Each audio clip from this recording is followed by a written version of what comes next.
warahmatullahi wabarakatuh. Halo teman-teman, di video kali ini aku akan menjelaskan tentang sejarah kesehatan jiwa dan tentang teori PEPLAU. Nah, langsung saja aku akan membahas tentang kesehatan jiwa. Perawatan pada pasien gangguan jiwa yang sudah dilakukan sejak dahulu kala.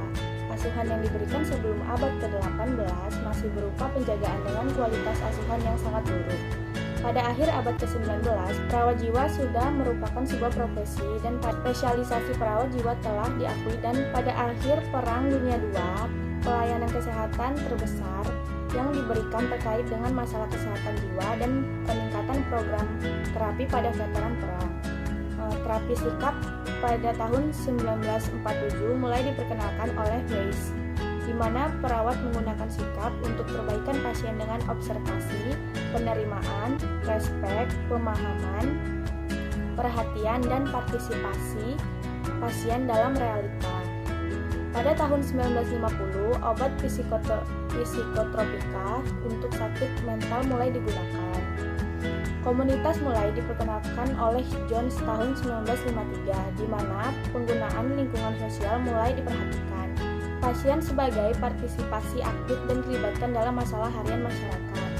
Di Indonesia, sensus penderita gangguan jiwa oleh pemerintah Hindia Belanda di Jawa dan Madura dilaksanakan pada tahun 1962. 4 tempat perawatan penderita gangguan jiwa di masa pemerintahan Hindia Belanda adalah Rumah Sakit Jiwa, Rumah Sakit Sementara, dan Koloni. Nah, selanjutnya aku akan membahas tentang teori PEPLAU.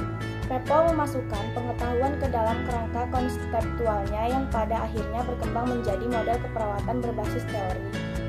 PEPLAU menggunakan pengetahuan yang dikutip dari ilmu perilaku dan model psikologikal untuk mengembangkan teori hubungan interpersonal.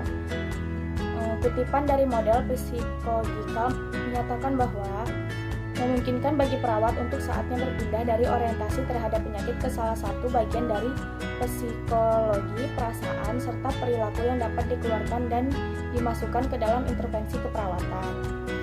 Harris Taksulkian, Percival Simmons, Abraham Maslow, Bella Mittelman, dan Neil Elgar Miller adalah merupakan tokoh-tokoh sumber utama pelaku PEPLAU di dalam mengembangkan kerangka konseptualnya. Teori yang dikembangkan Edgar PEPLAU adalah keperawatan psikodinamik. Teori ini dipengaruhi oleh model hubungan interpersonal yang bersifat terapeutik. Berdasarkan teori ini, klien adalah individu dengan kebutuhan perasaan dan keperawatan adalah proses interpersonal dan terapeutik.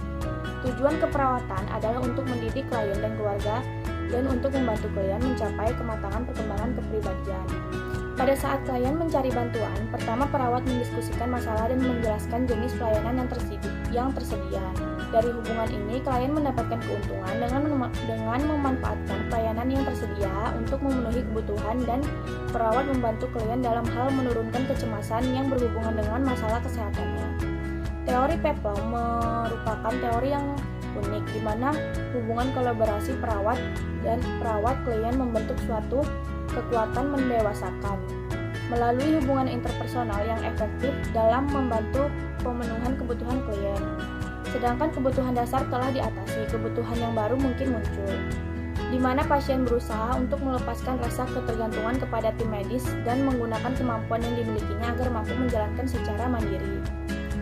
Kontinum PEPLAU pada 4 fase orientasi, identifikasi, eksploitasi, dan resolusi dapat dibandingkan dengan proses keperawatan seperti yang dibahas dalam keperawatan profesional saat ini, memiliki pengertian, tujuan yang lebih jelas, dan memiliki area praktek yang spesifik. Sebagai perkembangan kepribadian dan proses kemanusiaan yang berkesinambungan ke arah kehidupan yang kreatif, konstruktif, dan produktif. Buku PEPLAU yang berjudul Interpersonal Relation in Nursing ditulis khusus untuk membantu lulusan perawat dan mahasiswa keperawatan. Tulisan-tulisan PEPLAU berdampak pada tokoh-tokoh keperawatan lain yang juga menulis buku. Statement Shields mengenai hasil kerja PEPLAU dipengaruhi oleh pekerjaannya di klinik dan hasil studi, di mana hasil tersebut digunakan dalam penelitian sebagai alat untuk meningkatkan batang tubuh pengetahuan keperawatan. Kelebihan dan kekurangan teori PEPLAU. Dalam meningkatkan kejiwaan pasien untuk lebih baik, dapat menurunkan kecemasan klien dalam teori keperawatan. dapat memberikan asuhan keperawatan yang lebih jelas. Teori PEPLAU ini tidak dapat digunakan untuk pasien yang tidak bisa mengekspresikan kebutuhannya. Oke teman-teman, sekian video kali ini. Semoga konten yang aku buat dapat bermanfaat untuk kalian semua. Thank you for watching. Wassalamualaikum warahmatullahi wabarakatuh.